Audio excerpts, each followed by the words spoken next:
વિગતવાર સમાચાર ઉપરની શરૂઆત કરીએ તો કોરોના મહામારીની પરિસ્થિતિમાં પણ કચ્છના ખેડૂતોએ તાઇવાનની જામફળની ખેતી કરી અને પોતાનો માલ નિકાસ કરીને સારું વળતર મેળવી રહ્યા છે। ભુજ તાલુકાના કોટડા ચકારની આસપાસના ખેડૂતો હજારો ટન તાઇવાની જામફળ દિલ્હી, મુંબઈ તેમજ વિદેશોમાં પણ એક્સપોર્ટ કરે છે।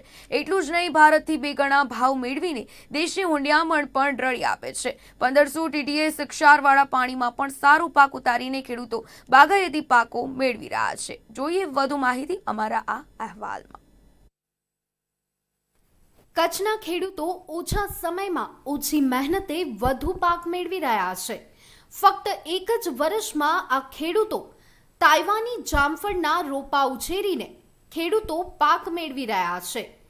કોટડા ચકારના ખેડૂતે આ પાક માટે કેટલી મુશ્કેલી પડી અને કઈ રીતે તેઓ આગળ આવ્યા તેની વાત કરી હતી, તેમજ વધુ પાક મેળવવા અને અન્ય ખેડૂતોને પણ માર્ગદર્શન આપવાની તૈયારી પણ બતાવી હતી। તો કચ્છના 50 ખેડૂતોનું જૂથ તૈયાર કરીને દરરોજ 1 ટન માલ એક્સપોર્ટ કરી શકે તે અંગેની તૈયારી અને ખેડૂતોને વધુ ફાયદો મળે તેવી વાત પણ હર્ષદ પટેલે કરી હતી। અન્ય યુવા ખેડૂતે તેમાંથી પ્રેરણા લઈને આ પાકનો શું ફાયદો થાય છે તેમજ તેના નફા નુકસાનની વાત કરી હતી। બારમાસી મળતું તાઇવાન પિંક જામફળ રસદાર અને સ્વાદે મીઠું ફળ છે।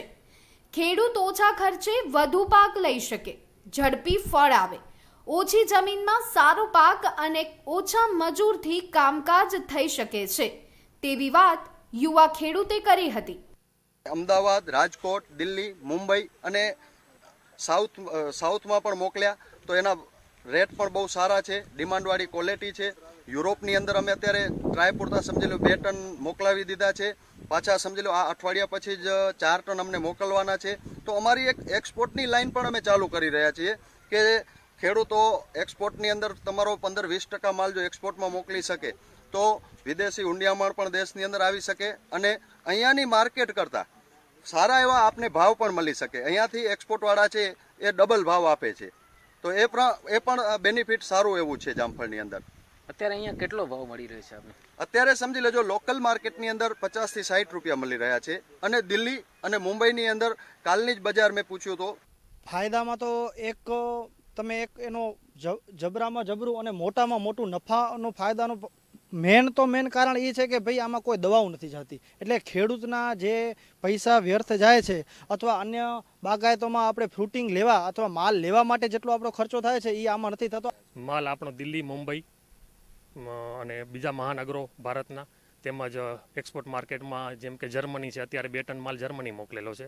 ફ્રેન્કફર્ટમાંથી એનો બહુ સારો રિસ્પોન્સ આવેલો છે।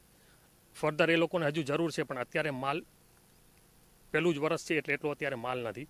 હવે નેક્સ્ટ અમે માર્ચ મહિનાથી આખી સાયકલ ચાલુ કરવાના છે કે દર મહિને આપણે યુરોપમાં અથવા તો ગલ્ફમાં માલ મૂકવો હોય તો 8 થી 10 ટન ગ્રુપમાંથી આપણો માલ મળી રહે એ રીતનું આયોજન કરી રહ્યા છીએ। કચ્છનું ભાવિ હજુ વધુ ઉજળું છે કારણ કે અહીં કંડલા અને મુન્દ્રા પોર્ટ આવેલા છે। મુન્દ્રા પોર્ટનો ડિરેક્ટર યુરોપના દેશ સાથે વ્યવહાર દરિયાઈ માર્ગ દ્વારા થઈ શકે તેમ છે, જેનો લાભ કચ્છના ખેડૂતોને કેમ વધુ મળે તેવા પ્રયત્નો શરૂ થઈ ચૂક્યા છે। કચ્છના દરિયાઈ માર્ગે ખૂબ સારી રીતે યુરોપના દેશોમાં માલ નિકાસ કરી શકાય છે, જેથી ખેડૂતોને લગભગ ડબલ ભાવ મળે છે। અહીં જે શાકભાજી, ફ્રૂટ વગેરેના પ્રોસેસ માટેનો સમય વેડફાય છે તેના માટે અહીં પેકિંગ હાઉસ થઈ જાય તો તેનો સારો ફાયદો ખેડૂતને થાય તેવું એક્સપોર્ટર માની રહ્યા છે। પરેશ રાજગોર, નિર્માણ ન્યૂઝ, કચ્છ। સૌરાષ્ટ્ર યુનિવર્સિટી